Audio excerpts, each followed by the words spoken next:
तो बच्चों लोग लास्ट क्लास हम लोग थर्मोडायनेमिक्स में फर्स्ट लॉ कवर कर रहे थे। फर्स्ट लॉ मतलब फिजिक्स में क्या हो और केमिस्ट्री में क्या होगा, आपको डिफरेंस समझा रहे थे। ठीक है, तो जब भी हम फर्स्ट लॉ लिखते हैं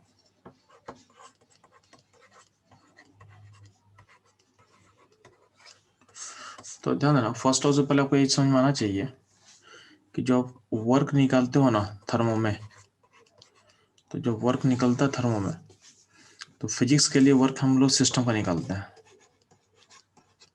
तो फिजिक्स का फोकस होता है सिस्टम, तो आप सिस्टम का वर्क निकालते हो, यानी फिजिक्स में हम लोग निकालते हैं वर्क ऑफ सिस्टम, केमिस्ट्री में हम निकालते हैं वर्क ऑफ सराउंडिंग, यानी केमिस्ट्री का फोकस होता है सराउंडिंग।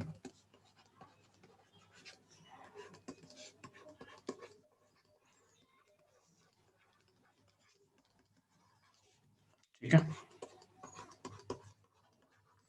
फिजिक्स जब होगा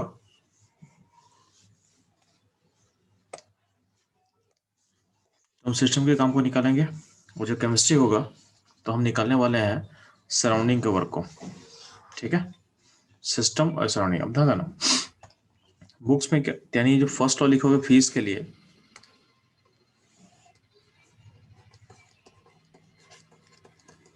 तो फर्स्ट लॉ से लेते हैं, जो हीट इक्वल टू क्या होगा, डेल्टा यू प्लस डब्लू।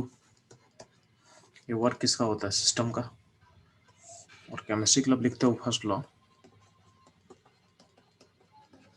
तो उसमें आप क्यू प्लस डब्लू लिखते हो, equal to delta del U होता है।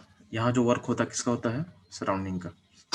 अब ध्यान देना, अगर आप डील कर रहे हो रिवर्सल प्रोसेस से, अगर डील कर रहे हो रिवर्सल प्रोसेस से,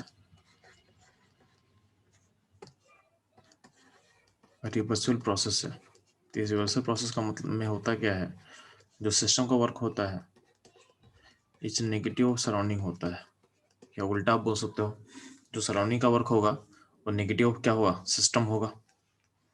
जो सराउंडिंग का वर्क होगा क्या होगा, माइनस ऑफ क्या होगा, सिस्टम होगा।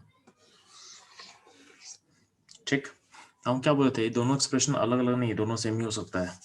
कैसे, तो हम लोग लास्ट क्लास में बोले थे कि अगर मान लेते हैं वर्क को आप ले चले हो लेफ्ट में, तो Q minus work of system equal to delta U, और जो माइनस वर्क ऑफ सिस्टम उसको आप क्या लिख सकते हो, वर्क ऑफ सराउंडिंग। तो मैं आपको दिखाना क्या चल रहा था कि हम स्टार्ट किए थे फिजिक्स से और पहुंचे केमिस्ट्री पे, तो हम बोलना चाहते कि एक्सप्रेशन अलग नहीं है, सेम एक्सप्रेशन है। सेम एक्सप्रेशन को लिखने का दो अलग तरीका है। ठीक है, तो ये समझ में आना चाहिए आपको। तो फर्स्ट लॉ समझ में आ रहा है कि फर्स्ट लॉ का दो अलग एक्सप्रेशन नहीं है।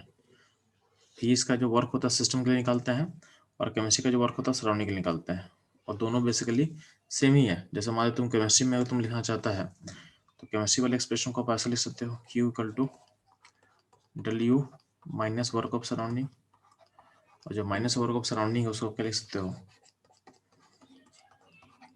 Plus work of system. तो देखो कहीं नहीं कि आप फिजिक्स केमिस्ट्री में स्टार्ट किए और पहुंच गए फिजिक्स पे, पहुंच गए फिजिक्स पे। ठीक है, तो दोनों एक्सप्रेशन सेम एक्सप्रेशन था, ध्यान देना। आपको हम क्या बोले थे कि जब भी प्रोसेस रिवर्सिबल होगा, तो रिवर्सल प्रोसेस का आप सिस्टम का वर्क भी निकाल सकते हो और सराउंडिंग का भी निकाल सकते हो, दोनों का निकाल सकते हो। सिस्टम क्या होता है, पीडीवी का इंटीग्रेशन, और सराउंडिंग का वर्क क्या होता है, माइनस पीडीवी का इंटीग्रेशन। ठीक, तो रिवर्सल प्रोसेस के लिए आप दोनों वर्क निकाल सकते हो।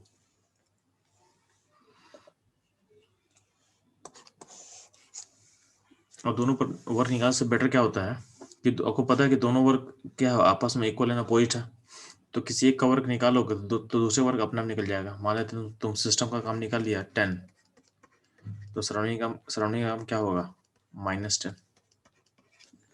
क्या होगा, -10। सिस्टम वर्क होगा 10, तो सराउंडिंग का काम क्या होगा, -10। ठीक है, तो ये ध्यान देना आप। तो रिवर्सल प्रोसेस, ठीक है, तो ये था रिवर्सल प्रोसेस के बारे में। अगर प्रोसेस रिवर्सिबल होगा तो इस केस में हम लोग सिस्टम का काम डिफाइन नहीं कर सकते हैं। Work of system can not be calculated, बता चुके थे क्यों, क्योंकि सिस्टम का प्रेशर या फोर्स कैसे वेरी करेगा हमको पता नहीं है, तो इसको आप निकाल नहीं पाओगे। हाँ, सराउंडिंग का वर्क आप निकाल सकते हो। क्यों? क्योंकि सराउंडिंग का फोर जो वर्क होता है, अगर प्रोसेस इरिवर्सिबल होगा तो उस केस में आपका प्रेशर जो होता है,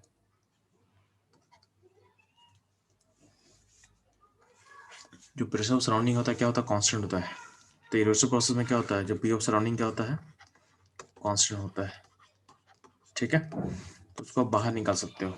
तो बेसिकली हम लोग क्या बात कर चुके हैं कि इरिवर्सिबल प्रोसेस आइसोबेरिक होता है with respect to surrounding. Irreversible process isobaric होता है विथ रिस्पेक्ट टू सराउंडिंग, उसके अकॉर्डिंग आप निकाल सकते हो। तो आपका जो पी ऑफ सराउंडिंग है बाहर निकल गया। ठीक है, अब यहाँ पे डीवी कंट्रीब्यूशन क्या होगा? डेल्टा भी, तो V2 में, यानी आप वर्क रिवर्सिबल वर्क निकल सकते में, यानी आप रिवर्सिबल वर्क में आप निकाल सकते हो सराउंडिंग का काम। अल्टीमेटली क्या होगा? Minus P of surrounding V2 minus V1। ठीक है, ये V2 और V1 किसका वॉल्यूम है? तो वॉल्यूम सिस्टम का है, पॉइंट 1 पे पॉइंट 2 पे, यानी पॉइंट 1 है इनिशियल पॉइंट और पॉइंट 2 है फाइनल पॉइंट। ठीक है, और वॉल्यूम को हम लिंक करते हैं सिस्टम के प्रेशर से। तो पॉइंट टू पे वॉल्यूम जो V2 है उसका वैल्यू हो जाएगा nRT2/P2 और पॉइंट 1 पे वैल्यू हो जाएगा nRT1/P1। तो इस तरह से आप वर्क ऑफ सराउंडिंग निकाल सकते हो। ठीक, तो ये रहेगा प्रोसेस। रिवर्सल में क्या करना आपको? रिवर्सल का कॉन्सेप्ट क्लियर हो गया। रिवर्सल प्रोसेस में आप सराउंडिंग का काम, सराउंडिंग सिस्टम दोनों का निकाल सकते हैं, लेकिन प्रोसेस अगर इरिवर्सिबल होगा तो बस आप निकाल सकते हो सराउंडिंग का वर्क। ठीक, अब ध्यान देना, तो फर्स्ट लॉ लिखना सिखा चुका आप लोग को। अब यहाँ पे एक स्टेटमेंट ध्यान देना, तो ऊपर ऊपर मुझे लिखा हुआ है यहाँ पे देखोगे फर्स्ट लॉ लिखा गया था रिवर्सल प्रोसेस के लिए। ठीक है, रिवर्सल प्रोसेस के लिए फर्स्ट लॉ केमिस्ट्री फेज का सेम ही होता है, बस आपका एक ही एक्सप्रेशन को लिखना दो अलग तरीका होता है। ठीक, और ध्यान देना, आप एक लाइन लिखा हुआ है, first law in physics is written with consideration of system, यानी सिस्टम को कंसिडर कर लेते हैं। जब भी हम फर्स्ट लॉ लिखते हैं फेज के लिए, तो क्यू होता है सिस्टम का, वर्क होता है सिस्टम का, डेल्टा यू होता है सिस्टम का। ठीक है, और केमिस्ट्री में जब हम लिखते हैं तो जो वर्क का एक्सप्रेशन होता है वो होता है सराउंडिंग का। ठीक है, वो यहाँ लिखा हुआ है। बाकी ध्यान देना, बाकी जो डेल्टा यू और क्यू होता है सिस्टम का। ठीक है, अब ध्यान देना, जब बात करते हैं हम फर्स्ट लॉ इन इरिवर्सल प्रोसेस, यानी प्रोसेस अगर रिवर्सल नहीं होगा उसमें अगर फर्स्ट लॉ लिखना होगा, तो चूंकि फेज के लिए वर्क आप डिफाइन नहीं किए हो। ठीक है, फेज में सिस्टम और सराउंडिंग का वर्क सेम तो होता नहीं है, दोनों में डिफरेंस होता है। सिस्टम अलग होता है, सराउंडिंग अलग होता है, क्योंकि प्रोसेस स्लो नहीं है, प्रोसेस बहुत फास्ट होता है। तो प्रोसेस जब भी रिवर्सल होगा तो सिस्टम सराउंडिंग का वर्क सेम नहीं होता है। ठीक, यानी सेम का मतलब दोनों का मैग्नीट्यूड सेम नहीं होता है। ठीक है, मतलब यहाँ पे दोनों को हम ऐसा लिखना पॉसिबल नहीं है जो कि हम रिवर्सल लिख पा रहे थे। रिवर्सल में क्या होता था, जो सिस्टम का काम था और जो सराउंडिंग काम था, दोनों का मैग्नीट्यूड सेम होता था और बस साइन उल्टा हुआ करता था। तो ये होता था कब? जो प्रोसेस रिवर्सिबल था। अगर इरिवर्सिबल होगा तो ऐसा नहीं होता है। ठीक है, अगर इरिवर्सिबल होगा तो ऐसा नहीं होता है। तो यहाँ लिखा हुआ है कि इरिवर्सिबल प्रोसेस में आपका जो वर्क ऑफ सिस्टम उसे डिफाइन नहीं होता है। ठीक है, जो वर्क ऑफ सिस्टम डिफाइन नहीं होगा तो फर्स्ट लॉ जो होता है, फर्स्ट लॉ यानी इसको आप डिफाइन नहीं कर सकते हो, Q equal to delta U plus work of system, ये डिफाइन नहीं होगा।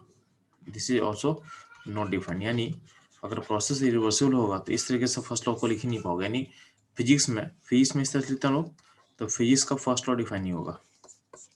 ठीक है, इरिवर्सिबल प्रोसेस में फिजिक्स का फर्स्ट लॉ डिफाइन करना में थोड़ा सा हमको चेंज करना पड़ेगा, बस इतना लिख के हम फर्स्ट लॉ डिफाइन नहीं कर सकते हैं।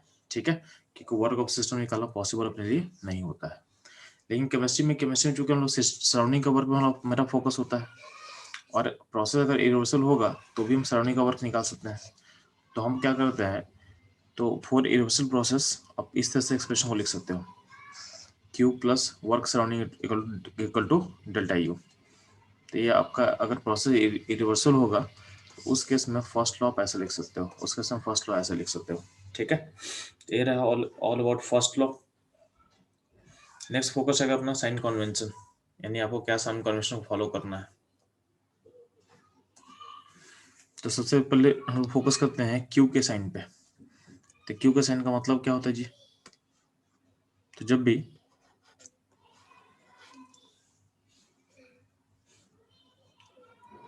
सिस्टम हीट गेन करेगा, सिस्टम हीट गेन करेगा, तो क्यू का साइन होता है पॉजिटिव। जब भी सिस्टम हीट गेन करेगा तो क्यू का साइन होगा पॉजिटिव। और जब भी सिस्टम हीट लूज करेगा, इन सिस्टम से हीट बाहर जाएगा, तो उसको बोलते हैं नेगेटिव, उसको बोलते हैं negative. That is heat loss by the system is negative और heat gain by the system is positive. यानी सिस्टम का हीट जा रहा है तो पॉजिटिव, बाहर निकलेगा तो नेगेटिव। अगला होता है साइन ऑफ डेल्टा यू। तो डेल यू का साइन डिपेंड कर प्रोपोर्शनल टू डेल्टा टी, क्योंकि अगर टेम्परेचर बढ़ेगा, अगर टेम्परेचर बढ़ेगा तो डेल यू पॉजिटिव होगा, क्योंकि आपको पता है कि यू और टी में क्या होता है, प्रोपोर्शनल होता है। तो अगर टेम्परेचर बढ़ा होगा तो यू का वैल्यू बढ़ेगा, तो डेल यू क्या होगा, पॉजिटिव होगा। और अगर टेम्परेचर घटाओगे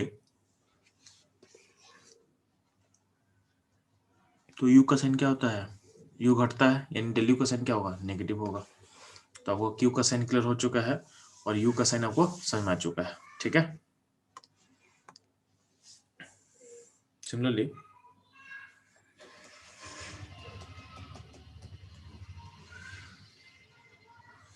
वर्क डन।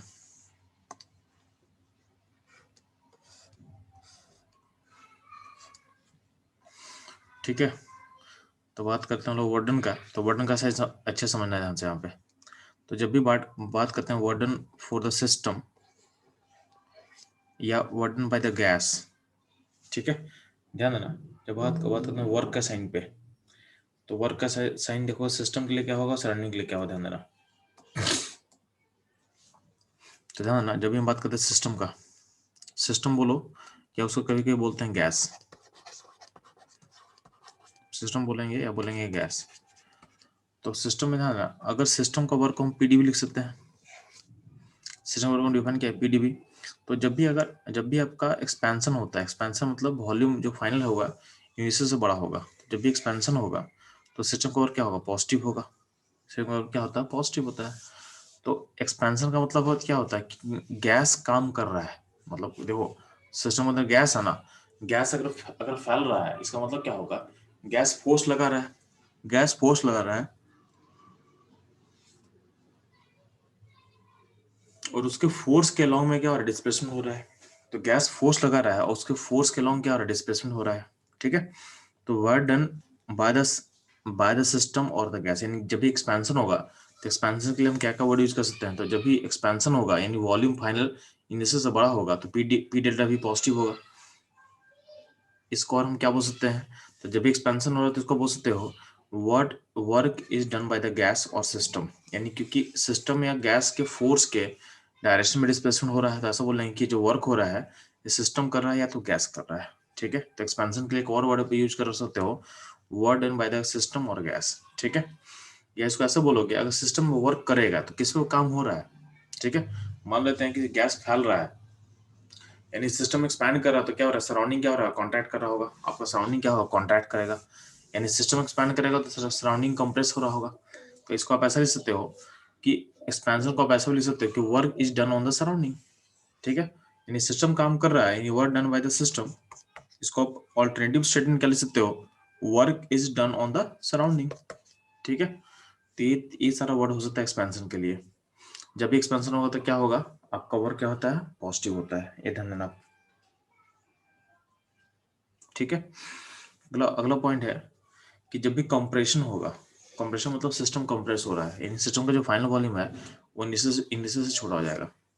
सिस्टम का जो फाइनल वॉल्यूम है वो इनिशियल से क्या हो जाएगा, छोटा हो जाएगा। तो इस केस में क्या करेंगे, ध्यान देना। तो जब भी हम कंप्रेशन करेंगे, जब भी हम कंप्रेशन करेंगे, ठीक, तो जब भी कंप्रेशन करेंगे ध्यान देना, इसको आप ऐसा लिख सकते हो, work is done on the system, यानी सिस्टम कंप्रेस हो रहा है तो सिस्टम पे काम हो रहा है, तो इसको आप ऐसा लिख सकते हो, work is done on the system, यानी और गैस। तो कंप्रेशन के लिए ऐसा वर्ड यूज किया जाता है कि work done on the system और गैस। या फिर आप इसे लिख सकते हो, सिस्टम पर काम हो रहा है तो कोई ना कोई तो काम कर रहा होगा, तो कौन काम करेगा, तो आपका सराउंडिंग काम करेगा। तो इसको ऐसा भी सकते हो, work is done by the surrounding, work is done by the surrounding. ठीक है, ये कॉम्प्रेशन के लिए हो गया। फिर से मैं रिपीट कर रहा हूँ कि जब भी कॉम्प्रेशन होगा तो कॉम्प्रेशन को बोल सकते हो कि work is done on the system और गैस, सिस्टम का मतलब गैस, ठीक है। और इसको आप ऐसा लिख सकते हो, work is done by the surrounding, work is done by the surrounding. ठीक,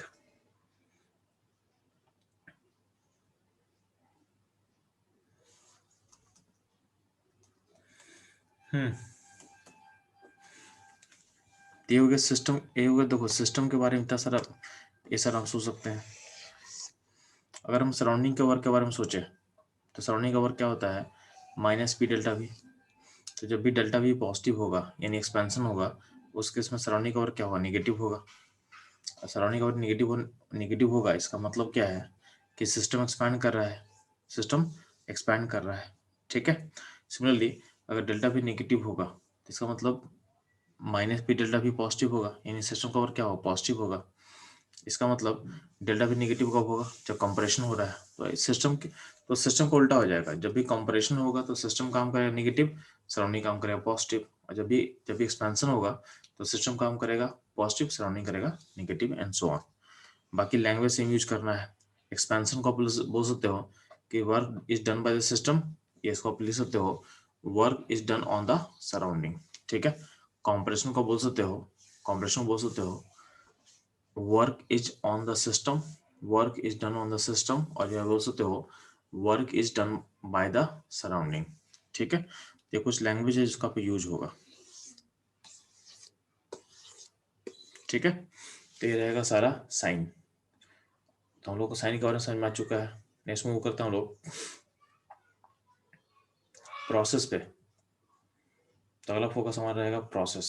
ठीक, आपको हम बता चुके हैं कि प्रोसेस बहुत ज़्यादा होता है। ठीक, जब हम बात करेंगे प्रोसेस पे तो हम बोल चुके हैं हर आपके पास इनफाइनाइट प्रोसेस होगा, और हर प्रोसेस करने का दो तरीका, एक होता है रिवर्सिबल, एक होता है इरिवर्सिबल।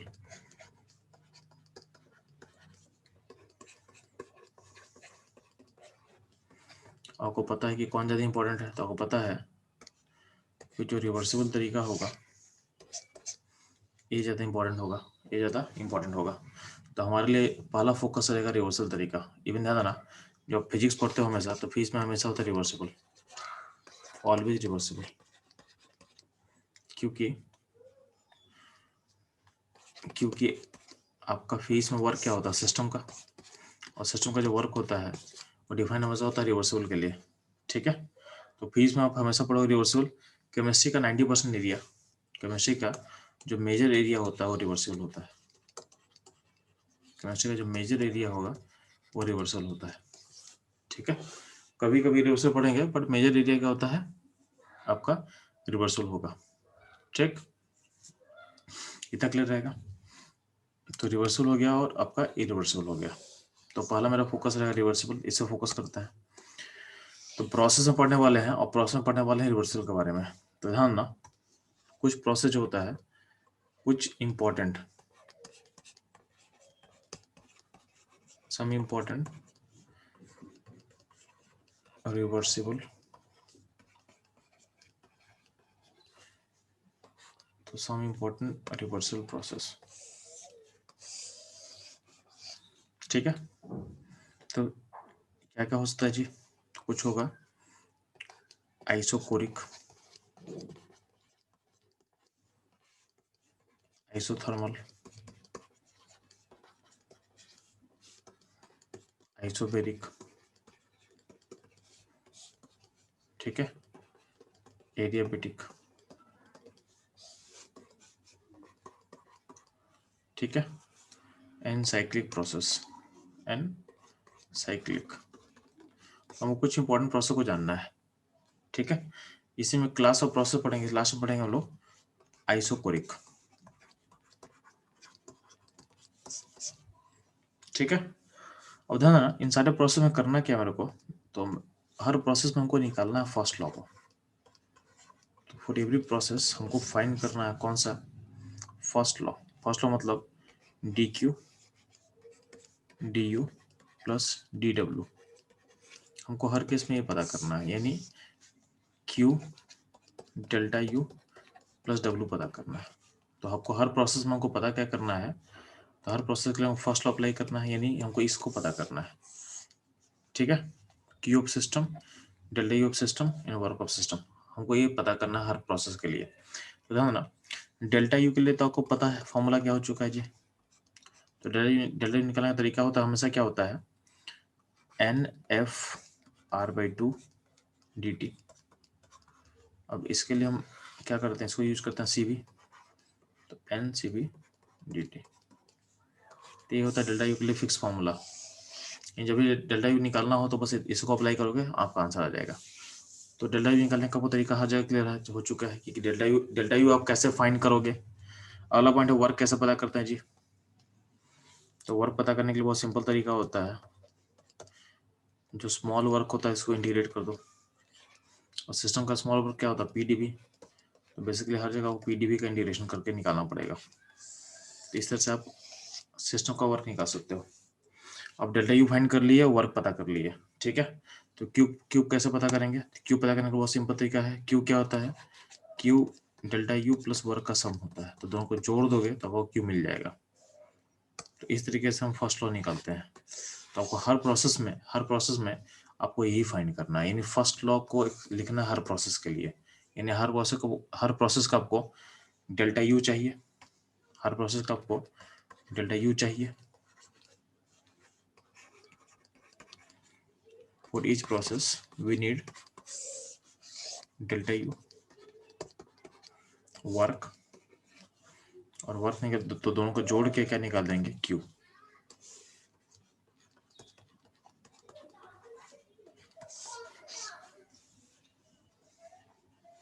ठीक है, अब आते हैं हम लोग, तो सबसे पहले चलते हैं हम लोग प्रोसेस पे। पहला रिवर्सल प्रोसेस जो हम पढ़ने वाले हैं हम लोग, तो पढ़ने वाले हैं आइसोकोरिक प्रोसेस पे, आइसोकोरिक प्रोसेस के बारे में। तो जब भी हम बोलते हैं कि प्रोसेस आइसोकोरिक है, इसका मतलब जब भी सिस्टम मूव करेगा पॉइंट वन से पॉइंट टू पे, जब भी आपका सिस्टम मूव करेगा पॉइंट वन से पॉइंट टू पे, यानी यहाँ से यहाँ जब सिस्टम मूव कर रहा है, ठीक है, तो आपका जो वॉल्यूम रहेगा कांस्टेंट रहेगा, यानी वॉल्यूम इस दो पॉइंट पे जब सिस्टम मूव कर रहा है तो वॉल्यूम में चेंज नहीं होगा। इस पूरे प्रोसेस में क्या होता है, आपको वॉल्यूम क्या हो जाएगा, आपका वॉल्यूम कांस्टेंट हो जाएगा। यानी इस पूरे प्रोसेस में जो डेल्टा डीवी का वैल्यू है, यानी हर पॉइंट पे जो चेंज होगा वो क्या होगा, जीरो होगा। ये डेल्टा भी क्या होगा, जीरो होगा। ठीक, अब ध्यान देना, तो आपको प्रोसेस समझ में आ गया। अब मेरा काम क्या है कि आपको अब समझ आपको करना क्या है, तो आपको हर प्रोसेस के लिए डेल्टा यू निकालना है और वर्क निकालना है। तो ध्यान देना, इस आइसोकोरिक प्रोसेस के लिए अगर आप वर्क निकालोगे तो वर्क क्या होता है जी, तो वर्क होता है पीडीवी का इंटीग्रेशन। तो चूंकि डीवी जीरो है तो पीडीवी क्या होगा, जीरो होगा। उसको इंटीग्रेट करो तभी क्या है, जीरो ही आएगा। तो जो वर्क ऑफ सिस्टम है उसका वैल्यू क्या हो जाएगा, जीरो हो जाएगा। कौन सा प्रोसेस में, आइसोकोरिक प्रोसेस में। तो आइसोकोरिक प्रोसेस में चूंकि वॉल्यूम चेंज होता नहीं है तो गैस आपका काम नहीं करेगा, ठीक है, यानी work done by the system क्या हो जाएगा, जीरो हो जाएगा। ठीक, अगला पॉइंट आता है हम लोग सराउंडिंग, हम डेल्टा यू पे। तो वर्क पता कर लिए हम लोग, डेल्टा यू पे फोकस करते हैं। तो ध्यान ना, डेल्टा यू का मदर फॉर्मूला क्या होता है, तो N C B D T, यानी सी बी को लिख सकते हैं N F R by two D T. तो और ये हो गया स्मॉल स्मॉल काम, यानी स्मॉल डी यू का काम हो गया। ठीक, तो डेल्टा यू कैसे निकालेंगे, तो डेल्टा यू निकालने के लिए आपको क्या करना है, आपको डी यू को इंटीग्रेट करना है, इंटीग्रेट डी यू, यानी जो आपका स्मॉल वर्क है उसको आप इंटीग्रेट करोगे। तो इंटीग्रेट करेंगे तो ध्यान देना, N C B D T या N F R by two D T, इसमें देखोगे तो सारे जी कांस्टेंट है, बस डी टी वेरिएबल है, ठीक है। तो इंटीग्रेशन ऑफ डी टी क्या हो जाएगा, डेल्टा टी। तो अल्टीमेटली डेल्टा यू का वैल्यू क्या हो जाएगा, N F R by two delta T, या फिर आप लिख सकते हो N C B delta T. ये हो जाएगा आपका डेल्टा यू का एक्सप्रेशन। ठीक, अब फर्स्ट लॉ के लिए अप्लाई कर, हमको क्यू चाहिए। तो क्यू क्यू अगर हमको चाहिए तो क्यू क्या होता है, जो स्मॉल क्यू होता है वो small you plus small work का समेशन होता है। चूंकि वर्क जीरो है तो वर्क जीरो हटा दो इसको, तो हम ऐसा बोल सकते हैं जो आइसोकोरिक का जो वर्क जो क्यू होगा, आइसोकोरिक प्रोसेस का जो क्यू होगा इक्वल टू क्या होगा, डेल्टा यू। क्यू वर्क तो जीरो हो गया, ठीक है।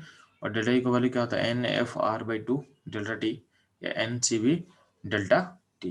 तो हम ऐसा देख सकते हैं कि जो आइसोकोरिक प्रोसेस का हीट है वो इक्वल टू होता है चेंज इन इंटरनल एनर्जी, यानी इंटरनल एनर्जी के चेंज के बराबर होता है क्या, आइसोकोरिक प्रोसेस का हीट। ठीक, अब ध्यान देना, इसमें हम लोग क्या लिंक कर सकते हैं कि अगर मान लेते हैं कि प्रोसेस आइसोकोरिक है, तो आइसोकोरिक प्रोसेस में अगर तुम कुछ भी हीट दोगे तो वर्क उसमें उसमें वर्क कुछ नहीं होगा। ठीक है, ध्यान देना, अगर आइसोकोरिक प्रोसेस में तुम हीट दे रहे हो तो उससे वर्क तो जीरो हो रहा है ना, वर्क तो होगा नहीं, यानी तो जीरो है। तो जो भी तुम हीट दिए कहाँ जा रहा है, तो हीट जा रहा है इंटरनल को चेंज करने में, हीट जा रहा है इंटरनल को चेंज करने में। तो इसका मतलब अगर हीट का अमाउंट फिक्स कर दे, आपके पास हीट का अमाउंट फिक्स है, तो for given amount of heat आपका अगर पूछा जाएगा किस प्रोसेस में इंटरनल एनर्जी का चेंज मैक्सिमम होता है, इंटरनल का चेंज मैक्सिमम होता है, तो आप बोलोगे आइसोकोरिक प्रोसेस में। क्यों, क्योंकि आइसोकोरिक प्रोसेस में जो भी तुम हीट दोगे उसमें वर्क में तो गया नहीं, तो सारा हीट कन्वर्ट होता है किसमें, आपके इंटरनल एनर्जी को चेंज करने में जाता है, आपके इंटरनल एनर्जी को चेंज करने में जा रहा है। तो इसलिए हम लिखा हुआ है for given amount of heat delta U maximum in case of isochoric process. तो अगर डेल यू मैक्सिमम होगा इस केस में, तो आपको पता है कि डेल यू प्रोपोर्शनल टू होता है डेल टी, तो टेम्परेचर चेंज भी मैक्सिमम होगा, टी चेंज भी क्या हो मैक्सिमम होगा। यानी आपसे पूछा जाए कि आप किस प्रोसेस को फॉलो करोगे, अगर आपका मोटो है टेम्परेचर चेंज को मैक्सिमाइज करना, इसका मतलब क्या होगा, आप प्रोसेस फॉलो करोगे कौन सा, आइसोकोरिक प्रोसेस। ठीक है, तो आइसोकोरिक प्रोसेस में डेल्टा यू मैक्सिमम होगा एंड डेल्टा टी भी क्या मैक्सिमम होगा for given amount of heat. अगर हीट का अमाउंट फिक्स रहेगा तो उस फिक्स अमाउंट के लिए डेल यू का चेंज मैक्सिमम होगा और डेल टी का चेंज मैक्सिमम होगा, कब, आपके आइसोकोरिक प्रोसेस में। और आइसोकोरिक प्रोसेस का जो हीट होगा इक्वल टू डेल्टा यू होगा, उसको आप लिख सकते हो N C B delta T या ठीक है, यानी Q at constant volume equal to delta U. ठीक, तो ये रहेगा ऑल अबाउट आइसोकोरिक प्रोसेस। इसमें कोई डाउट है चलो, तो चलो यहाँ तक आप लोग डाउट नहीं है, तो नेक्स्ट प्रोसेस में मूव करते हैं, आइसोबैरिक प्रोसेस।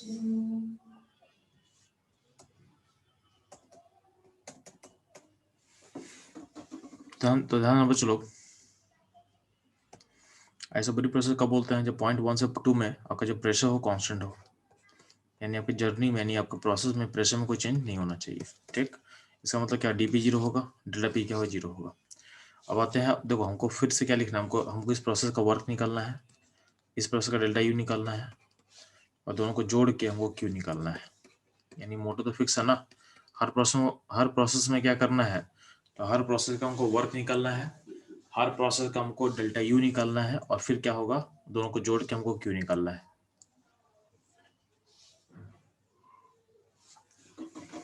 तो ध्यान देना, तो वर्क पहले चलते हैं, वर्क निकालते हैं। तो वर्क क्या होता है, work of system equal to क्या होगा, जो स्मॉल वर्क ऑफ सिस्टम है उसको इंटीग्रेट कर दे, यानी पी डी वी को इंटीग्रेट कर दे। और चूंकि आपका प्रेशर क्या है, कांस्टेंट होता है, तो प्रेशर को बाहर खींच ले। प्रेशर क्या होता है, कांस्टेंट होता है, तो प्रेशर बाहर आ गया, तो पी डीवी में पी बाहर आ गया, तो अल्टीमेटली क्या होगा, डीवी कंट्रेक्शन। तो डीवी कंट्रेक्शन में जो वॉल्यूम का लिमिट होगा V1 से V2 पुट किया है, तो अल्टीमेटली हो जाएगा P V2 माइनस V1, यानी इसको आप लिख सकते हो P डेल्टा V, P होगा डेल्टा V। ठीक, तो हो गया वर्क के लिए फॉर्मूला। अब ध्यान देना, इस वर्क के फॉर्मूला के एक और तरीके से लिख सकते हैं, एक और तरीका क्या हो सकता है, ध्यान देना, आपको पता है कि आपके पास आइडियल गैस इक्वेशन होता है, तो आइडियल गैस इक्वेशन क्या, पी टू एनआरटी। तो आपके पास ideal gas equation P to NRT, इसमें अगर तुम डीवी कर, अगर प्रेशर चूंकि कांस्टेंट है, तो इसमें अगर तुम डिफरेंशिएट करोगे तो पी डी भी हो जाएगा यहाँ पे लेफ्ट साइड में, और राइट में हो जाएगा एनआरटी। ठीक है, तो इसका मतलब क्या होगा, पी डी भी को हम लिख सकते हैं एनआरटी। तो वर्क के फॉर्मूला में जो पी डी भी है उसके बाद हम रिप्लेस कर सकते हैं एनआरटी को, और चूंकि इसमें एनआर कांस्टेंट होता है उसको बाहर ले लिया। क्योंकि एनआर क्या होगा, कांस्टेंट होगा तो हम बाहर ले सकते हैं, तो क्या होगा अल्टीमेटली हो जाएगा एनआर डेल्टा टी। तो अल्टीमेटली जो वर्क ऑफ सिस्टम है उसके लिए दो फॉर्मूला पॉसिबल है, आइदर पी डेल्टा वी, इसका मतलब क्या होगा P V two minus V one, और एनआर डेल टी यानी N R T two minus T one. ठीक है, तो बचा को वर्क का फॉर्मूला, तो वर्क का फॉर्मूला या तो ये वाला यूज करो या तो ये यूज करो, दोनों से आपको वर्क मिल जाएगा। ठीक, तो जो डेटा दिया है उसके अकॉर्डिंग हम निकाल लेना। ठीक है, तो ये हो गया वर्क का फॉर्मूला कब, आइसोबैरिक प्रोसेस के लिए। अब बात करते हैं डेल्टा यू का, तो ध्यान देना डेल्टा यू के लिए फॉर्मूला फिक्स है यार, N C B delta T, या फिर N degree of freedom F R by two D T, ये हो जाएगा डेल्टा यू का फॉर्मूला। तो डेल्टा यू का फॉर्मूला यार हमेशा फिक्स रहता है, उसमें कोई चेंज नहीं होगा। आपका वर्क का वैल्यू चेंज हो रहा है क्योंकि वर्क एक पाथ फंक्शन है, पाथ को चेंज करोगे वर्क का वैल्यू चेंज हो रहा है, बट डेल्टा यू का वैल्यू चेंज नहीं हो रहा है। डेल्टा का वैल्यू फिक्स रहेगा। 2 पॉइंट का डिफरेंस ऑफ टेम्परेचर अगर पता है, 2 पॉइंट का डिफरेंस ऑफ टेम्परेचर पता है तो उसको आप डेल्टा यू लिख सकते हो N C P D T, N C P D T N F R by two D T. ठीक, अब दोनों निकल गया, दोनों का यूज करके आप लिख सकते हैं डी क्यू। तो फर्स्ट अप्लाई कर दे तो डी क्यू क्या होगा, दोनों का सम, डी क्यू क्या होगा, दोनों का सम।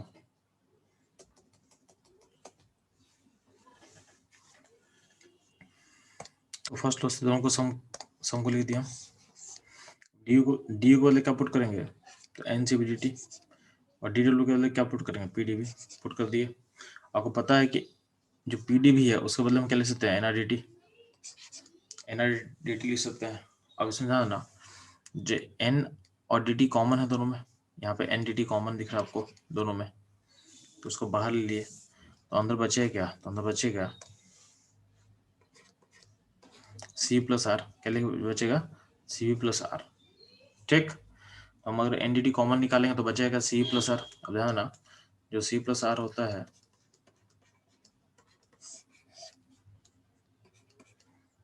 उसको बोलते हैं हम लोग सीपी, क्या बोलते हैं CP.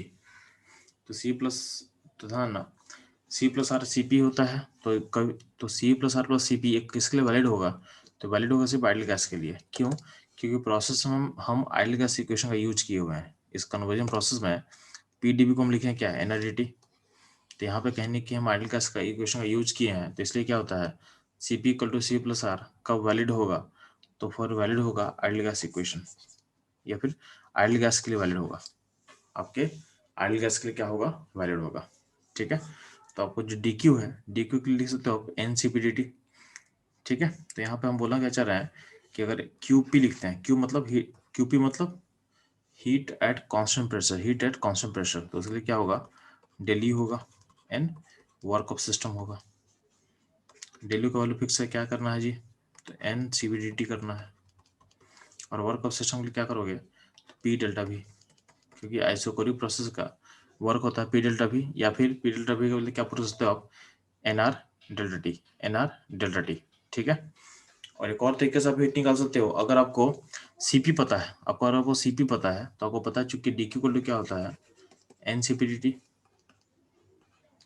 N C P D T, तो इसका क्यू क्या होगा, क्यू हो जाएगा N C P delta T. तो हीट निकलने का एक और तरीका है, अगर आपको सीपी पता है, अगर आपको सीपी पता है तो heat at constant pressure, heat at constant pressure को लिख सकते हो N C P delta T. आपको दिखाना क्या चाह रहा हूँ, ध्यान देना अगर कांस्टेंट प्रेशर का हीट चाहिए, अगर हमको कांस्टेंट प्रेशर का हीट चाहिए, तो अगर आपको कांस्टेंट प्रेशर का हीट कैपेसिटी पता है तो हीट निकल सकता है N C P D T करके। ठीक है, सिमिलरली अगर आपको इससे पहले वाला जो था एक्सप्रेशन, इससे पहले वाला जो हम लोग कवर कर रहे थे आइसोकोरिक प्रोसेस, तो है ना आइसोकोरिक प्रोसेस में अगर आपको याद हो तो उसमें भी क्या था, हीट जो था उस हीट में अगर आपको सी पता होता है तो याद है ना, अगर प्रोसेस आपका आइसोकोरिक था तो उसका जो हीट था उसको क्यू भी लिखते हैं, यानी कांस्टेंट वॉल्यूम का हीट इक्वल टू क्या था N C V delta T, NCV delta T। तो कांस्टेंट प्रोसेस का हीट के लिए हम यूज करेंगे NCV डेल्टा T, और कांस्टेंट प्रेशर कांस्टेंट वॉल्यूम के लिए यूज करेंगे हम लोग NCV डेल्टा T, और कांस्टेंट प्रेशर के लिए हम क्या यूज करेंगे अभी जस्ट सीखे हम लोग NCP डेल्टा T। आपको समझाने का चाह रहे हैं कि अगर आपको प्रोसेस का हीट कैपेसिटी पता रहेगा, कांस्टेंट वॉल्यूम का हीट कैपेसिटी होता है CV, और कांस्टेंट प्रेशर का हीट कैपेसिटी होता है CP, ठीक है। तो अगर आपको कांस्टेंट यानी आपको प्रेशर यानी जो प्रोसेस दिया हुआ है, जिस प्रोसेस के लिए आप काम कर रहे हो, तो उस प्रोसेस का हीट कैपेसिटी पता होगा, तो आप हीट को डायरेक्टली लिख सकते हो। क्या लिख सकते हो, ध्यान देना।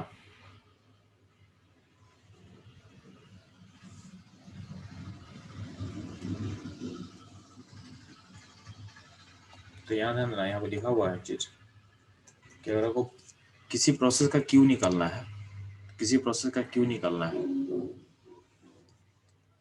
तो उसके लिए दो तरीका है। पहला तरीका है आपको क्यू क्यू फाइंड करना प्रोसेस का। तो फर्स्ट मेथड क्या है कि आप पहले उस प्रोसेस का वर्क पता करो, उस प्रोसेस का डेल्टा यू पता करो, और दोनों को जोड़ दो, यानी Q of process equal to क्या होगा, उस प्रोसेस का वर्क क्या होगा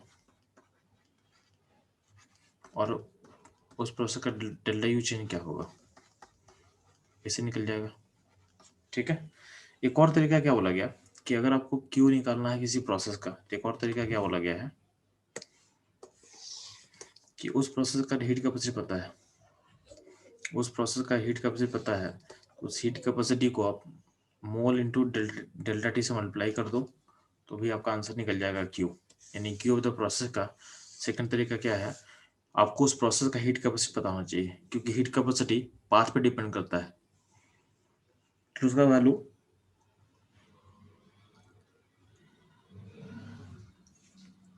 हर पाथ के लिए अलग होगा। तो Q of the process equal to क्या होगा, N C of the process delta T. तो इस तरीके से भी आप क्यू निकाल सकते हो, इस तरीके से भी आप क्यू निकाल सकते हो, ठीक है। तो बच्चों लोग नेक्स्ट मूव करते हैं हम लोग आइसोथर्मल प्रोसेस पे, आइसोथर्मल प्रोसेस पे।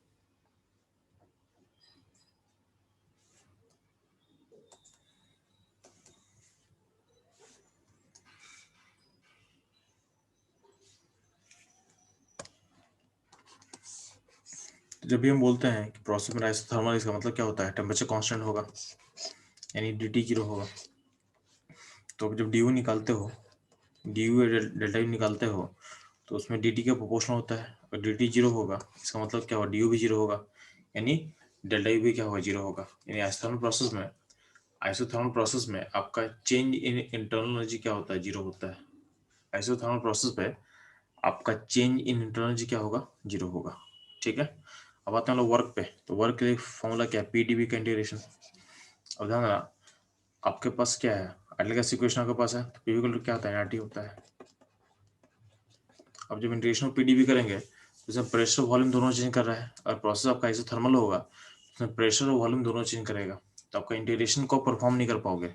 इंटीग्रेशन के अंदर सिंगल वेरिएबल होना चाहिए, बट आपके इंटीग्रेशन में भी क्या है, दो वेरिएबल है, एक पी है और डी भी है। तो इसको सिंगल वेरिएबल में चेंज करने के लिए क्या करें हम, पी को रिप्लेस कर देंगे, पी को रिप्लेस कर देंगे एनआरटी बाई वी से। इसमें ध्यान रखना, एनआरटी बाई वी में बस वी वेरिएबल है, एन आर टी कॉन्स्टेंट है। क्यों टी कॉन्स्टेंट क्यों है, क्योंकि प्रोसेस क्या है, आइसोथर्मल है। क्या है प्रोसेस, आइसोथर्मल है। तो यहाँ पे क्या हो जाएगा, work of system equal to क्या होगा, N R T by V D V, ठीक। यहाँ पे एन आर टी क्या होगा, बाहर निकाल ले, तो यहाँ पे क्या होगा, डी बाई वी, और वॉल्यूम कहाँ से कहाँ मूव करेगा, तो 1 से लेकर 2 तक जाएगा। अब डी बाई वी का इंटीग्रेशन क्या होता है, लॉन भी, डी बाई वी का क्या होता है, लॉन बी। जैसे ध्यान देना, डी एक्स बाई एक्स का इंटीग्रेशन क्या होता है, ln X. Similarly D by V का इंटीग्रेशन क्या होगा, लॉन बी।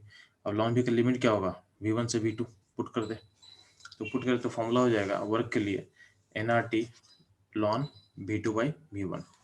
आपका वर्क का पहला फॉर्मूला निकल के आ गया, किसके लिए, आपके आइसोथर्मल वर्क के लिए फॉर्मूला निकल के आ गया N R T ln v2 by v1, N R T ln v2 by v1।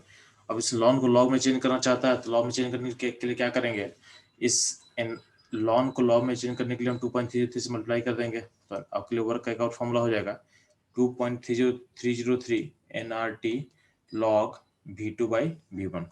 ये ध्यान देना।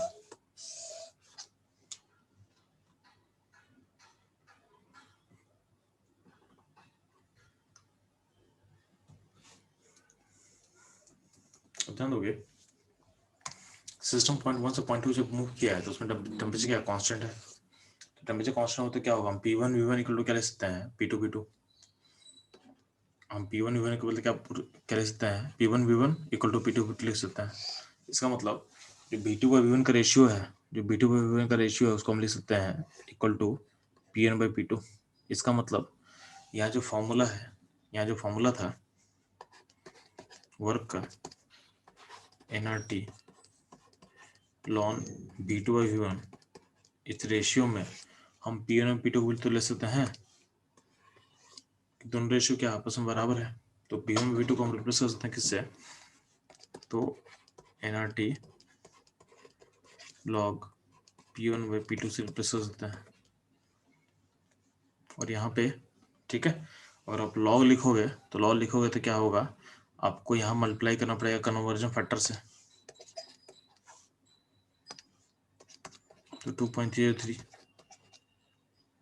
ठीक है, तो वर्क को पैसे लिख सकते हैं। अब ध्यान देना, यहाँ पे एक टर्म है एनआरटी का, यहाँ पे टर्म एक एनआरटी का है, तो आपको पता है कि एनआरटी इक्वल टू क्या होता है, P1 V1 और P2 V2। हम क्या कर सकते हैं कि एनआरटी के वैल्यू को हम रिप्लेस कर सकते हैं P1 V1 से या P2 V2 से। तो अल्टीमेटली क्या होगा, एनआरटी के बदले हम लिख सकते हैं P1 V1, तो अल्टीमेटली फॉर्मूला क्या आ जाएगा, P1 V1 ln B2 V1 या P2 V2 ln B2 by V1। और अंदर का जो रेशियो है B2 V1 जो रेशियो है, उस रेशियो को हम रिप्लेस करते हैं प्रेशर का रेशियो से।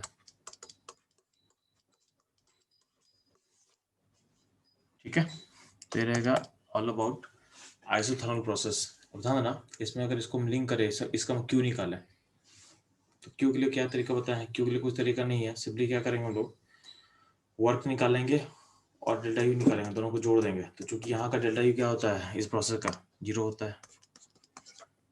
ठीक है, तो ये इस प्रोसेस का जो क्यू होगा वो वर्क के बराबर होगा, वर्क के बराबर। इसका मतलब जो भी आप हीट दोगे वो जाएगा वर्क करने में, और वाइसी वर्सा जो भी आप जो वर्क दोगे कहाँ जाएगा, हीट में जाएगा। इसमें कहीं भी इंटरनली कोई चेंज करने का मौका नहीं मिलेगा। यानी इसका मतलब क्या है कि अगर आपका अमाउंट आपके पास हीट फिक्स है, आपके पास हीट का अमाउंट फिक्स है, ठीक है, यानी इससे ज़्यादा हीट आप सप्लाई नहीं कर सकते हो इसके, तो और हम लोग को वर्क मैक्सिमम चाहिए, हमको वर्क मैक्सिमम चाहिए, तो हम फॉलो करेंगे आइसोथर्मल प्रोसेस। क्योंकि इस केस में जितना भी आप हीट दोगे वो कहाँ जा रहा है, जो भी आप हीट दे रहे हो कहाँ जा रहा है, वो जाएगा वर्क करने में, हो जाएगा वर्क करने में। यानी for given amount of heat आपका जो वर्क होता है मैक्सिमम किस केस में होता है, तो आपका वर्क जो होगा मैक्सिमम इस केस में होगा, आपके आइसोथर्मल प्रोसेस में, आपके आइसोथर्मल प्रोसेस में। ठीक है,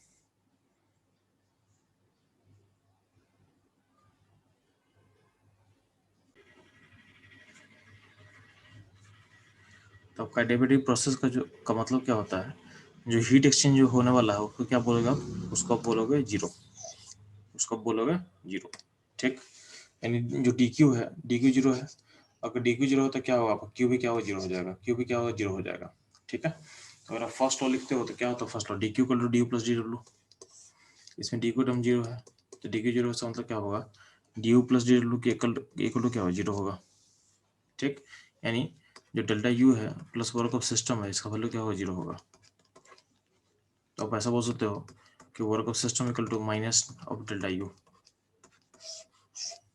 ठीक है, जो वर्क ऑफ सिस्टम ठीक है, वो डेल्टा यू का क्या होगा, नेगेटिव होगा। इन दोनों क्या होगा, दोनों एक दूसरे का अपोजिट होगा, दोनों एक दूसरे का अपोजिट होगा। ठीक,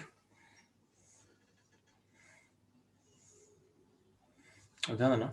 बाकी यहाँ पे आपका साइन साइन कॉम्बिनेशन बताया हुआ, जो ऑलरेडी हम लोग कवर कर चुके हैं, कि अगर Q अंदर जाएगा तो पॉजिटिव,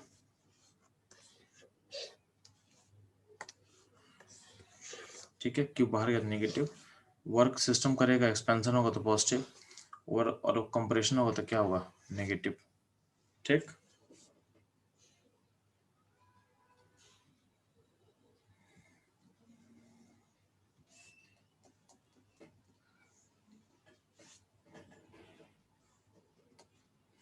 बाकी हम क्या बता चुके हैं कि अगर मान लेते हैं कि इस एडिटिव प्रोसेस में क्या बोला गया कि वर्क और यू में रिलेशन उल्टा है, ऐसा लिख सकते हैं, या इस डेल्टा यू का क्या होगा, work of minus work of system है।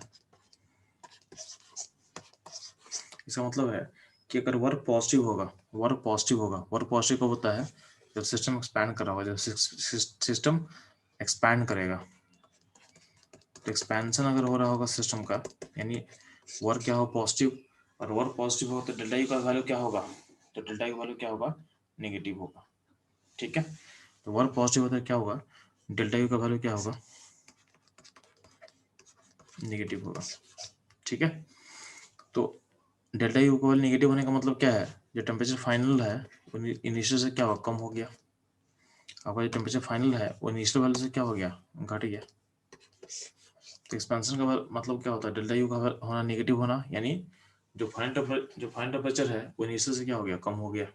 ठीक है, तो एक्सपेंशन का मतलब टेम्परेचर क्या होता है, डिक्रीज होना, टेम्परेचर क्या होना, डिक्रीज होना। ठीक है, दैट इज कूलिंग ऑकर करेगा, दैट इज कूलिंग ऑकर करेगा। ठीक, अगर वर्क डन क्या होगा, नेगेटिव होगा, यानी वर्क नेगेटिव कब होता है, जब कंप्रेशन होगा, जब वॉल्यूम क्या होगा, घटेगा। तो कंप्रेशन का इसका मतलब क्या है, तो वर्क नेगेटिव होता है क्या, डेल्टा यू क्या होगा, पॉजिटिव होगा। इसका मतलब आपका जो फाइनल टेम्परेचर है वो इनिशियल से क्या होगा, बड़ा हो गया, यानी कहीं ना कहीं सिस्टम का हीटिंग ऑकर कर रहा है, सिस्टम का हीटिंग ऑकर कर रहा है। ठीक, तो जब भी एक्सपेंशन होगा, एडियाबेटिक एक्सपेंशन है, यानी आपका एडियाबेटिक प्रोसेस है और एक्सपेंशन हो रहा है, तो क्या होगा, आपका सिस्टम कूल होगा, आपका सिस्टम क्या होगा, कूल होगा। और जब भी एडियाबेटिक कंप्रेशन हो रहा होगा तो क्या होगा, सिस्टम आपका हीटिंग हो रहा है, सिस्टम आपका हीट हो रहा होगा। ठीक, अब ध्यान देना, यहाँ पे एक टर्म लिखा हुआ है कि any type of sudden process, कोई भी सडन प्रोसेस अगर होगा, यानी कोई भी प्रोसेस आप अचानक से करोगे ना, तो उसका टाइप होता है एडियाबेटिक, वो टाइप होता है एडियाबेटिक। तो any sudden process is adiabatic process. ठीक है, क्यों बोलते हैं इसको हम, क्योंकि ध्यान रहा, मान लेते हैं तो किसी बैलून में तुम जाके एक सुई डाल दी, नीडल को चुभो दिए, तो बैलून बैलून अचानक से क्या बस्ट कर जाएगा, बैलून अचानक से क्या बस्ट करेगा। तो ध्यान रहा, जो भी प्रोसेस सडन होता है ना, उसमें आप टाइम नहीं दे रहा हो, उसमें आप टाइम नहीं दे रहा हो, तो टाइम नहीं दोगे तो क्या होगा, आपका सिस्टम और सराउंडिंग के बीच में हीट का एक्सचेंज जीरो होगा। तो एनी टाइप ऑफ किसी भी सडन प्रोसेस में होता क्या है कि चूंकि आप टाइम नहीं दे रहे हो, तो जो हीट एक्सचेंज जो क्यू होता है ना, क्यू जीरो होता है, क्योंकि टाइम ही नहीं है उसको हीट एक्सचेंज करने का। तो डी क्यू या क्यू क्या होता है, जीरो होता है। ठीक है, तो जब टाइम नहीं दे रहे हो एक्सचेंज करने का, तो क्या होगा, उसका वैल्यू जीरो होगा, यानी प्रोसेस क्या होगा, एडियाबेटिक होगा, प्रोसेस क्या होगा, एडियाबेटिक हो जाएगा, प्रोसेस क्या होगा, एडियाबेटिक हो जाएगा। ठीक, अब ध्यान देना,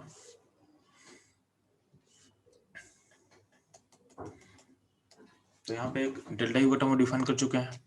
तो डेल्टा यू का टर्म डिफाइन है, डेल्टा यू क्या होता है, N F R by two delta T, और एफ आर बाई टू को आप लिख सकते हो क्या, सी बी, तो सी बी लिख देते, क्या होगा, N C B delta T. अब ध्यान ना, जो गामा, एक गामा का वैल्यू हम डिफाइन करेंगे, गामा। तो गामा क्या बोला गया है, तो gamma basically CP by CP का रेशियो होता है, गामा बेसिकली क्या होता है, सीपी बाई सीपी का रेशियो होता है। ठीक, अब सीपी को क्या लिख सकते हो, तो सीपी को लिख सकते हो, आप लिख सकते हो सी प्लस आर, सीपी को लिख सकते हो आप सी प्लस आर। ठीक है, सीपी क्या है, तो सीपी हीट कैपेसिटी है एट कांस्टेंट प्रेशर, सीबी क्या है, CB the heat capacity at constant volume. तो दोनों को लिख के हम सी प्लस सीपी का रेशियो निकाल रहे हैं। तो ध्यान देना, अब सी बी प्लस आर, ये हो गया C P by C V, ultimately gamma का वैल्यू क्या हो जाएगा, R plus one plus R by C V, one plus R by C V. अब ध्यान सी बी क्या होता है, तो सी बी बेसिकली होता है F F into R by two. इसको पुट कर दे, इसको पुट कर दे यहाँ पे सी बी के बदले, तो वन प्लस ऊपर आर है, नीचे हो जाएगा F times R by two, R cancel हो जाएगा, तो अल्टीमेटली क्या हो जाएगा, one plus two by F, क्या होगा, one plus two by F. इसका मतलब आपका जो गामा है, गामा का वैल्यू अल्टीमेटली क्या हो जाएगा, one plus two by F, यानी gamma in terms of degree of freedom, gamma in terms of degree of freedom क्या हो जाएगा, one plus two by F, one plus two by F. ठीक है, तो यहाँ जो एफ है ना, एफ है यहाँ पे डिग्री ऑफ फ्रीडम, एफ क्या है यहाँ पे डिग्री ऑफ फ्रीडम है। तो चूंकि 1 प्लस समथिंग टू एफ है, तो इसका मतलब जो गामा का वैल्यू होगा 1 से बड़ा होगा। और हमको दिख भी रहा था कि गामा बेसिकली सीपी और सीपी का रेशियो है, तो सीपी का वैल्यू सीपी से बड़ा होता है। इसका मतलब क्या होगा, जो गामा का वैल्यू होगा वो हमेशा क्या होगा, 1 से बड़ा होगा। ठीक है, और यहाँ पे गामा के एक रिलेशन निकाल चुके हैं, गामा और डिग्री फ्रीडम के बीच रिलेशन निकाल चुके हैं हम। गामा क्या होगा, 1+2/f, 1+2/f। ठीक है,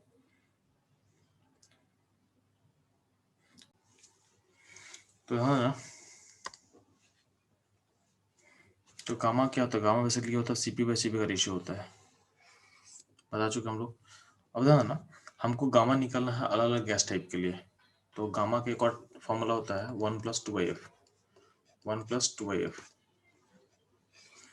तो और गैस टाइप मोनोटॉमिक होगा, तो आपको पता है कि मोनोटॉमिक गैस में कितना डिग्री ऑफ फ्रीडम होता है, 3 होता है।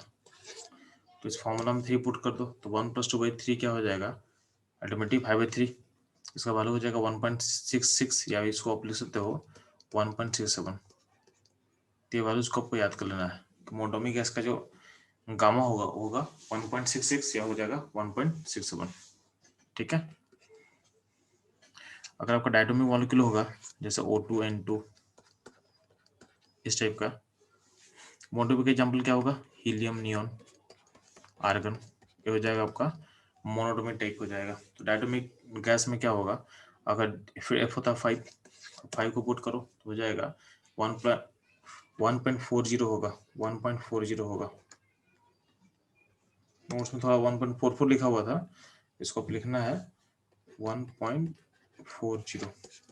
ठीक है, ये कब होगा, जब गैस टाइप होगा डायटोमिक।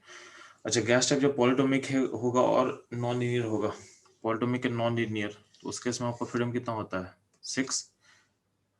ठीक है, तो 6 होगा, उसको पुट कर ले यहाँ पे, अल्टीमेटली हो जाएगा इस केस में 4/3, यानी आपका जो गामा का वैल्यू होगा वो हो जाएगा 1.33। क्या होगा, 1.33। ठीक है, तो हम लोग को गामा का वैल्यू अलग अलग गैस टाइप में पता चल चुका है कि अलग अलग गैस टाइप में गामा कैसे होता है। अब ध्यान देना,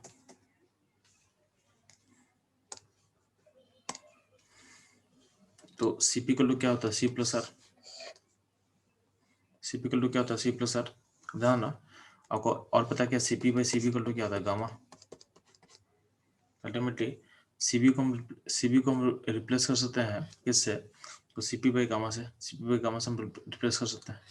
ठीक है, और रिप्लेस करके सॉल्व जो करेंगे तो CP का वैल्यू क्या निकल के आएगा, तो CP का वैल्यू निकल के आ जाएगा गामा टाइम्स R गामा-1 हो जाएगा CP।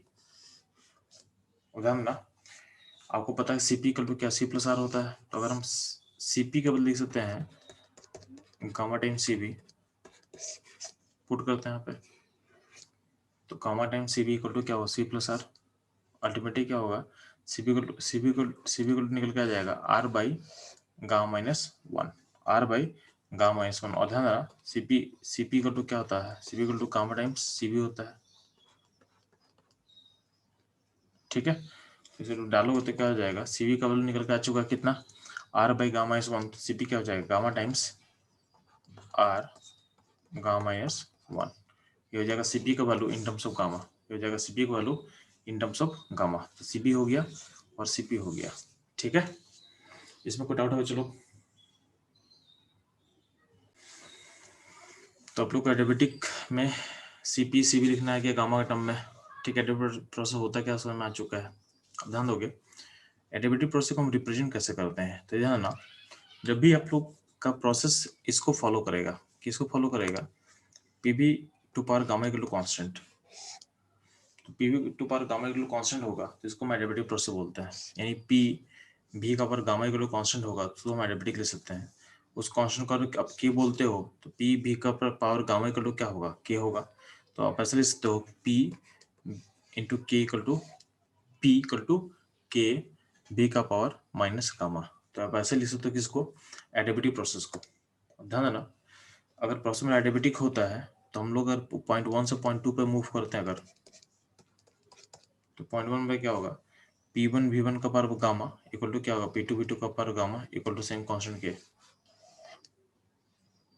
P1 B1 का power gamma equal to P2 B2 का पावर गामा इक्वल टू क्या होगा, K कांस्टेंट।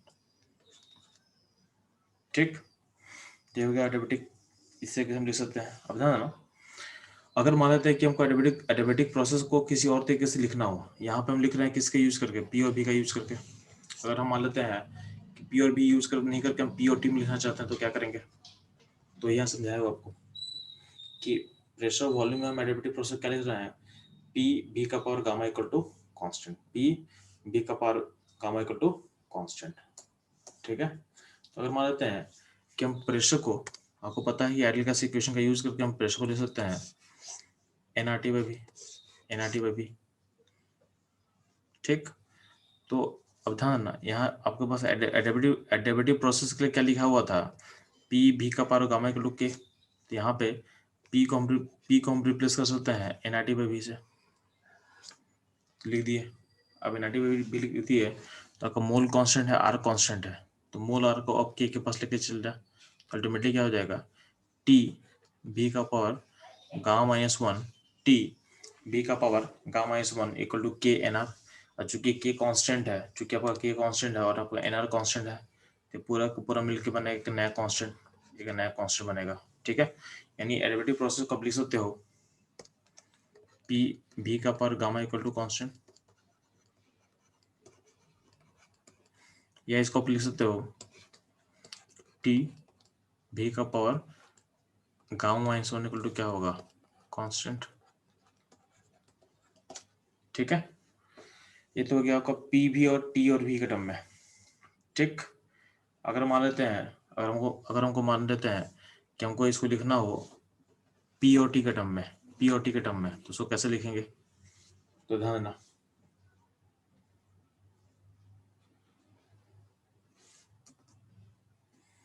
तो अगर हम क्या करेंगे, हमको पी और टी चाहिए, तो यहाँ पे आपके पास टर्म क्या था, पी भी का power gamma equal to constant. तो हम क्या करेंगे, जो वॉल्यूम है वॉल्यूम को लिख देंगे एनआरटी बाई पी, इस वैल्यू को पुट कर दो वॉल्यूम में, तो ऑटोमेटिक क्या हो जाएगा, P into NRT by P का पावर गामा। अब ध्यान देना, इसको जब सॉल्व करोगे तो क्या होगा, पी का पावर हो जाएगा वन माइनस गामा और टी का पावर हो जाएगा गामा, और चूंकि बाहर में कांस्टेंट पड़ा हुआ है, ठीक है, और यहाँ पे एन आर की कांस्टेंट है, तो एन आर मिलकर एक नया कांस्टेंट बन जाएगा, बाहर का की कांस्टेंट है और पावर गामा कांस्टेंट है, तो एन आर का पावर गामा होगा तो भी एक नया कांस्टेंट बन जाएगा। इसका मतलब क्या हो जाएगा, आपका रिलेशन जो बन जाएगा एडियाबेटिक का, पी का पावर वन माइनस गामा और टी का power gamma equal to constant, यानी यहाँ पे आपके पास टोटल तीन तीन तीन तरीके से हम एडियाबेटिक को रिप्रेजेंट कर सकते हैं, पी भी का power gamma equal to constant,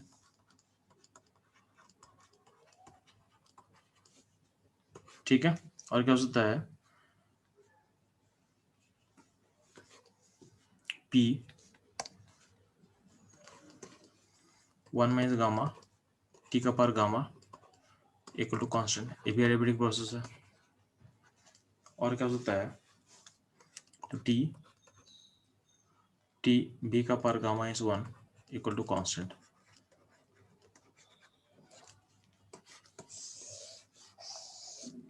तो तीनों इक्वेशन क्या एडियाबेटिक रिलेशन को रिप्रेजेंट करता है, तीनों इक्वेशन एडियाबेटिक रिलेशन को रिप्रेजेंट करता है।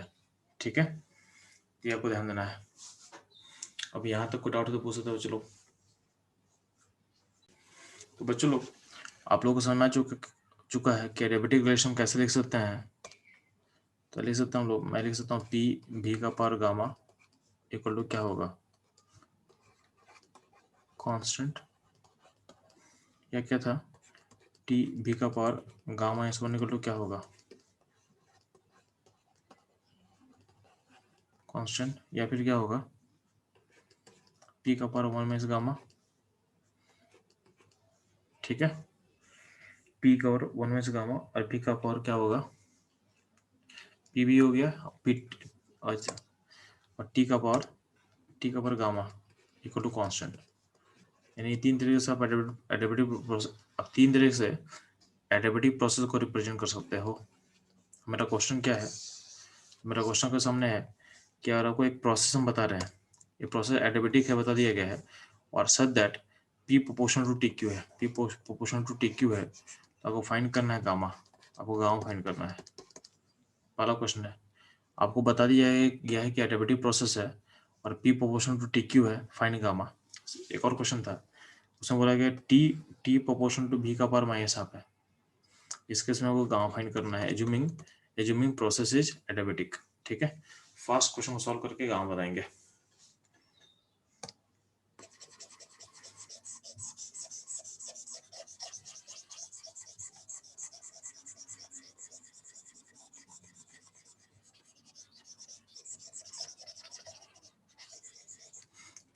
ठीक है,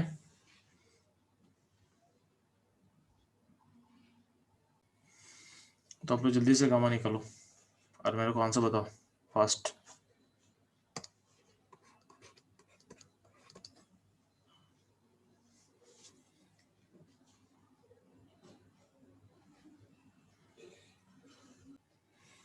तो बच्चों चलो इसे मैं सॉल्व करता हूँ, ध्यान देना।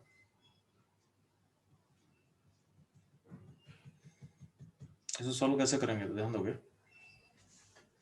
आपको दोनों केस में गामा पता करना है।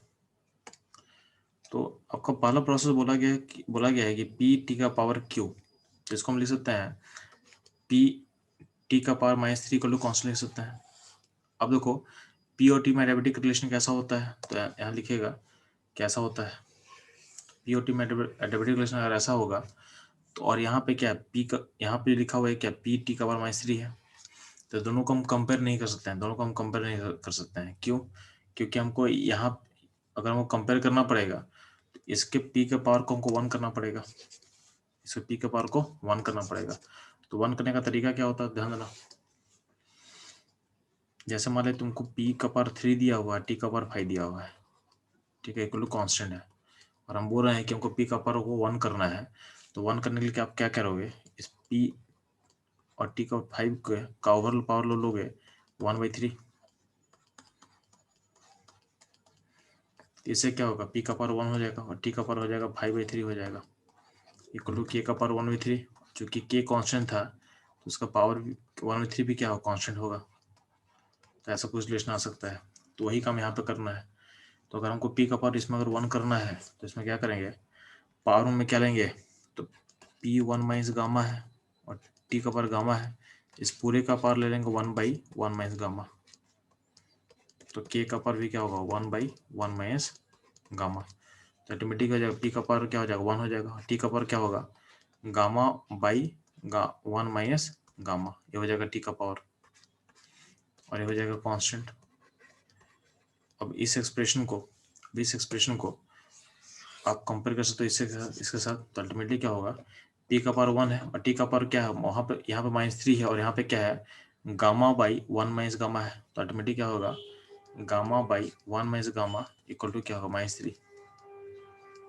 ठीक है, इसको सॉल्व कर, तो सॉल्व करके यहाँ लिखा हुआ है, तो गामा का वैल्यू क्या आ जाएगा, 3/2 आ जाएगा। क्या आ जाएगा, 3/2 आ जाएगा। तो गामा का वैल्यू किस तरह से आ जाएगा, 3/2। ठीक है, तो वो चलो हम लोग फर्स्ट क्वेश्चन कर लिए, सेकंड क्वेश्चन ध्यान देना।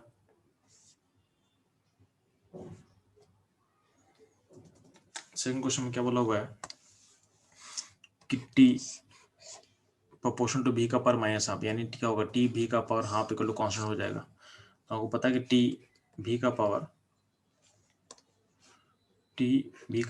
गामा -1 इक्वल टू क्या होता है, कांस्टेंट। ये होता है डेरिवेटिव प्रोसेस, ये होता है आपका डेरिवेटिव प्रोसेस। तो इसको अगर इसे लिंक करेंगे तो टी का पावर 1 है, दोनों में कॉमन, तो बी का पावर क्या है, एक में हाफ है और एक में क्या, गामा -1 है। तो गामा -1 को हम लिख सकते हैं हाफ, जैसे गामा क्या आ जाएगा, 1 प्लस हाफ, यानी क्या हो जाएगा, 3/2 हो जाएगा, जिसका गामा हो जाएगा 3/2। ठीक, तो ये रहेगा दोनों क्वेश्चंस। नेक्स्ट मूव करते हैं हम लोग, चलो एडिटिव प्रोसेस का वर्क निकालना सीखते हैं लोग।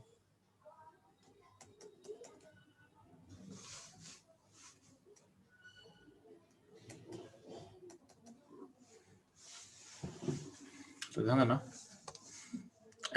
हम लोग को सीखना है एडिटिव प्रोसेस में वर्क कैसे निकालते हैं, ठीक है, और क्यू कैसे निकालते हैं। तो ध्यान देना, आपको पता है कि एडिटिव प्रोसेस हम किसको बोलते हैं, तो पी भी का power gamma equal to constant, ये होता है आपका एडिटिव प्रोसेस, ये होता है आपका एडिटिव प्रोसेस। ठीक, अल्टीमेटली क्या होगा, पी भी का पावर गामा इक्वल टू के, पी भी का पावर गामा इक्वल टू क्या होगा के, यानी बोल सकते हैं पी इक्वल टू क्या होगा के भी का पावर माइनस गामा, ये हो जाएगा आपका एडियाबेटिक रिलेशन हम ऐसा लिख सकते हैं। अब ध्यान रखना, अगर हम P1 V1 equal to P2 V2 और प्रोसेस क्या एडियाबेटिक है यानी Q0 है, इसका मतलब क्या होगा P1 V1 का पावर गामा इक्वल टू क्या होगा P2 V2 का पावर गामा, यानी हम लिख सकते हैं P1 इक्वल टू लिख सकते हैं K इंटू V1 का पावर माइनस गामा, और P2 के बदले हम क्या लिख सकते हैं K V2 का पावर माइनस गामा। ठीक, अब ध्यान रखिए,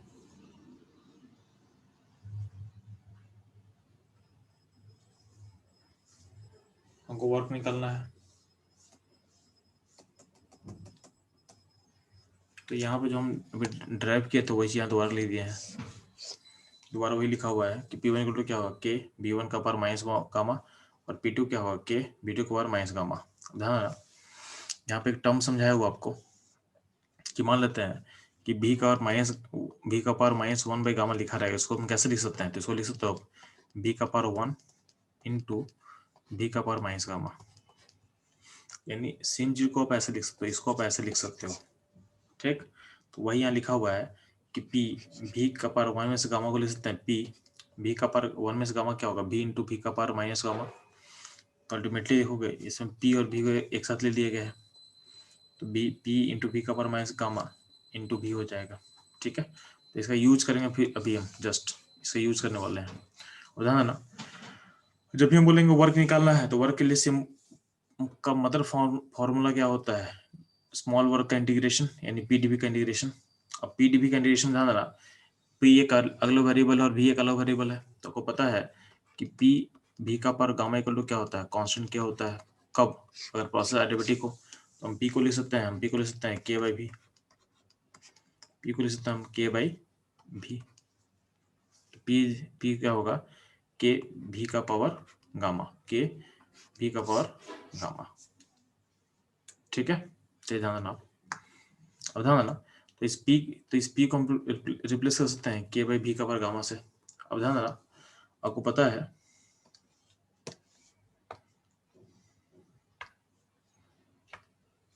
कि 1 बाई एक्स का पावर n का इंटीग्रेशन क्या होता है जी, इसका इंटीग्रेशन होता है, इसको ऐसा कर ले x minus N D X, तो इंटीग्रेशन क्या हो जाएगा इसका x minus N plus 1 minus N plus 1, इसका इंटीग्रेशन होता है।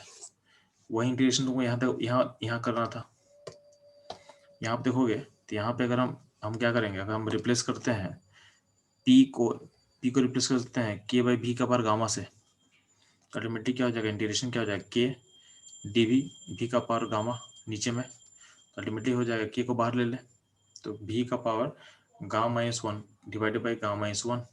ठीक, लिमिट क्या होगा v1 से v2, तो लिमिट को पुट कर दे, तो लिमिट को हम पुट कर दिए हैं।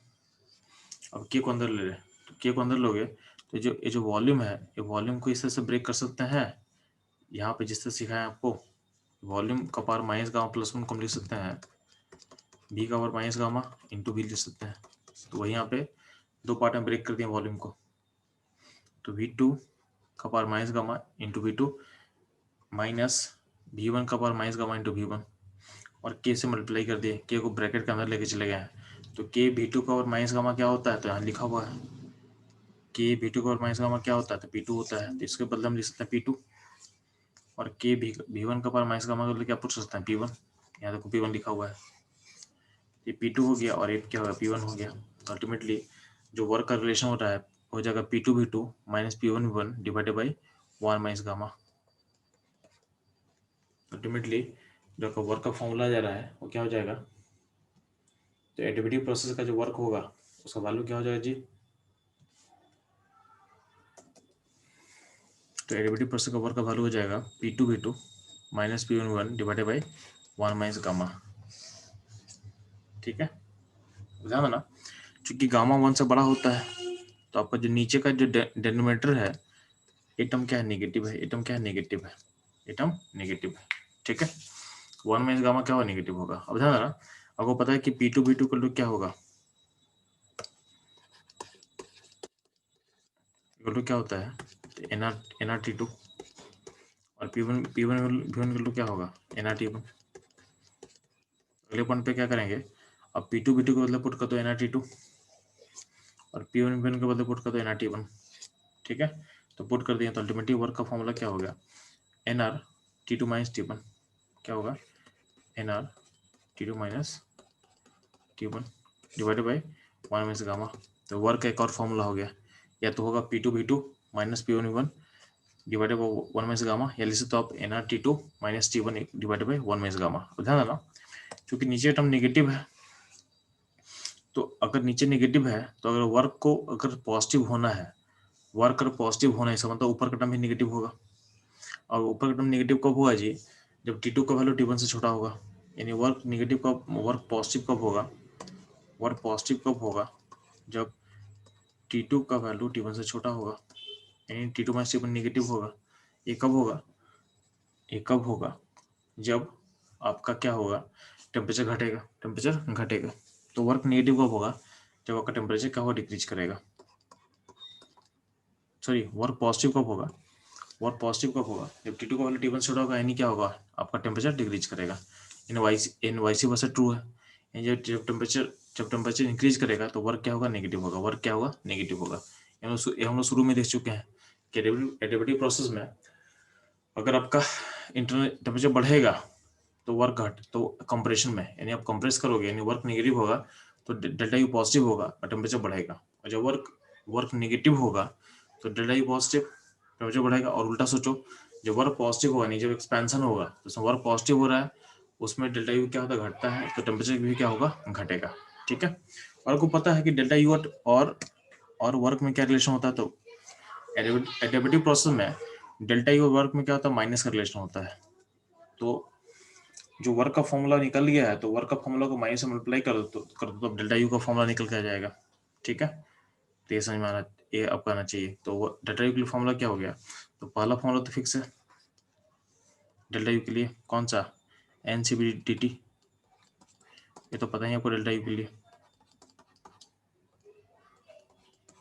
ठीक, उसके अलावा फॉर्मूला क्या हो सकता है, तो P1 V1 minus P2 V2 divided by 1 minus gamma, या फिर NR T1 minus T2 equal to 1 minus gamma, यानी यहाँ पे भी क्या है, डेल्टा यू है। तो डेल्टा यू निकालने का इतना सारा फॉर्मूला हो सकता है। ठीक,